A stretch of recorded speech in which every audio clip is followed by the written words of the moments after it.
We have some breaking news, and the chief executive of the Star Entertainment Group has resigned. Joining me is our business reporter, Edward Boyd. Ed, the Star is currently appearing before a public inquiry which is investigating allegations of money laundering. So are the two events linked? Laura, I think it's pretty safe to say these two events are linked. The inquiry's been going for, there's been 7 or 8 days of testimony so far, and it's going to continue on for some time. This is the inquiry being run by New South Wales liquor and gaming regulator, ILGA. So the chief executive of Star Entertainment Group, Matt Bekier, has announced his resignation this morning. He's already stepped down from the board and is now working to transition out of the company. He was appointed in February 2014, so he has been chief executive for more than 8 years at the Star.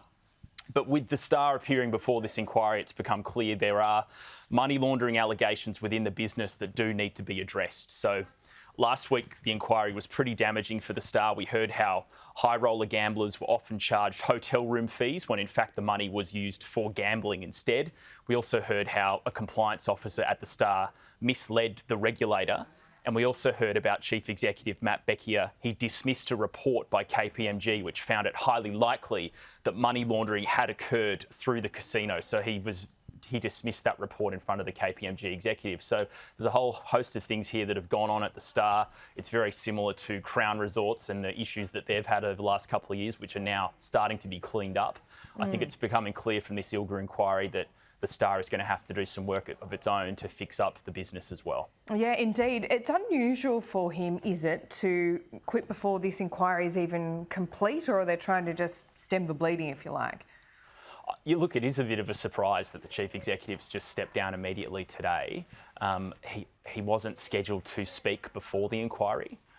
But it is definitely a surprise, and it's a surprise to the whole stock market. So I'd expect Star Entertainment Group shares, which have been on a downwards trend since the inquiry began, probably going to fall again this morning. OK, we'll keep an eye on that for us. Ed, before I let you go, the long-running project to upgrade the ASX to blockchain systems has been delayed for a third time. Is this bad news?